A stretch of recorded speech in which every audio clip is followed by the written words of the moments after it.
Hello everyone. Hope you are having a great day. Today we will continue to explore a touching story about Alex and Tuna. The moment Alex knelt down, presented the engagement ring. Tuna nodded in overwhelming happiness. The two thought they had entered a perfect beginning where love conquered all. But just a few days later, the harsh truth gradually emerged. Alex was deeply in debt.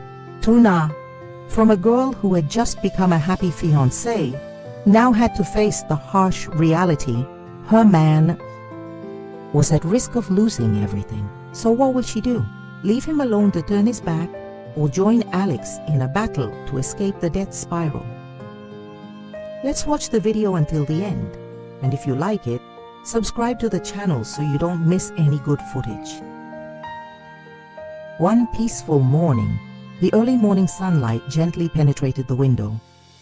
Tuna woke up in a state of overwhelming happiness, because last night she had just nodded in agreement to Alex's proposal. In her heart, everything seemed perfect. Love, future, and the small family she had always dreamed of. But then, knock, knock, knock. A knock on the door sounded unexpectedly. Tuna opened the door. In front of her was a young girl looking hurried, her eyes showing anxiety. She hesitated and then spoke softly, but each word fell like a thunderbolt to her ears. Do you know? Alex owes a lot of money? Tuna was stunned. Her heart sank for a moment, but just a few seconds later, she smiled, shaking her head firmly. No, I trust him. Alex would never hide that from me.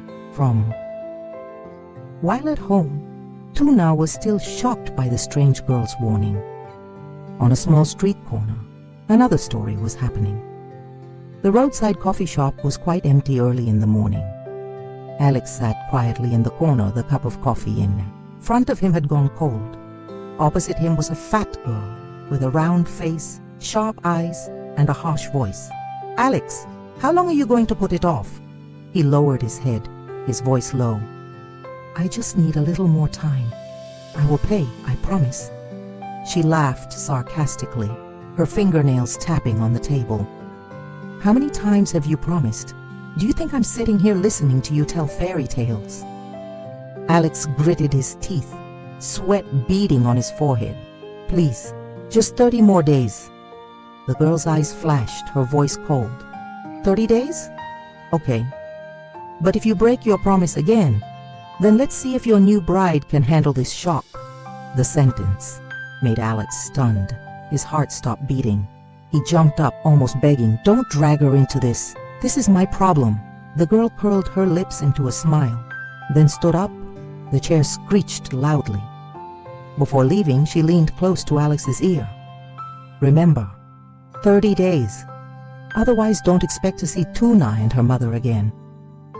After saying that, she picked up her bag and walked out, leaving Alex sitting there dumbfounded, his heart heavy, as if falling into an abyss. As the woman left the shop, Alex sat there, absent-mindedly, his hand on his forehead. His mind was filled with a single question. How? How can I pay it all back in 30 days?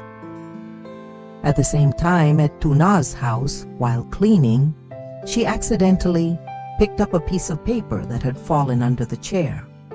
It was an IOU with Alex's name clearly signed. At that moment, the confident smile on her lips suddenly disappeared.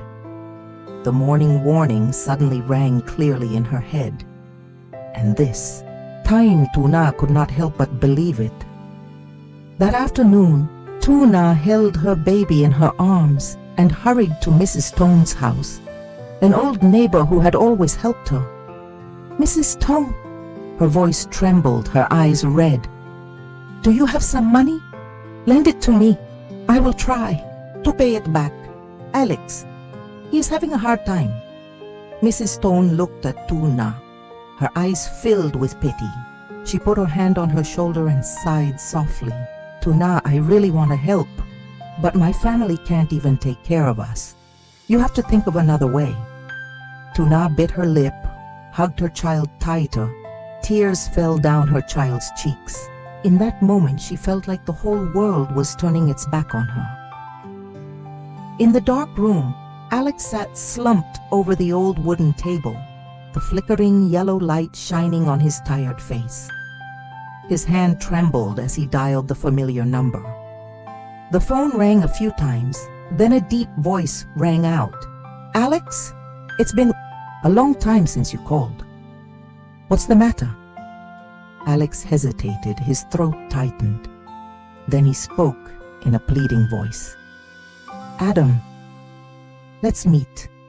The coffee shop at the beginning of the old street, where we signed our first contract. Please, I need to talk in person."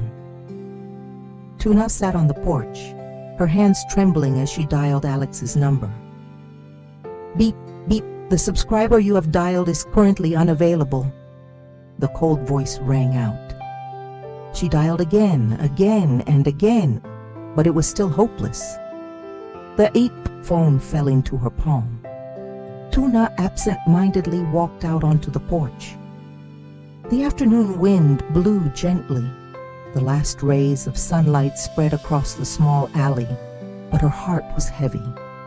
She hugged her child to her chest, her eyes looking far, away but seeing nothing. Tears silently flowed down. In Tuna's head, questions rushed. What should I do now? How can I help him? If everything collapses, will I still have the strength to bear it with him? She took a deep breath, clenching her fists. In that moment, Tuna whispered, as if it were a promise to herself, "No matter what, I will not abandon Alex." The roadside cafe was bustling with laughter, but at the corner of the small table, Alex sat waiting with his eyes glued to the door. When Adam's familiar figure appeared, he quickly stood up, forcing a smile. Adam adjusted his vest, pulled out a chair and sat down. "Come on, tell me. What do you want?"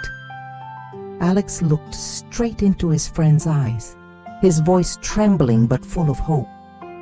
"Adam, I know the last contract made you feel awkward, even damaged. But now, I'm drowning in debt.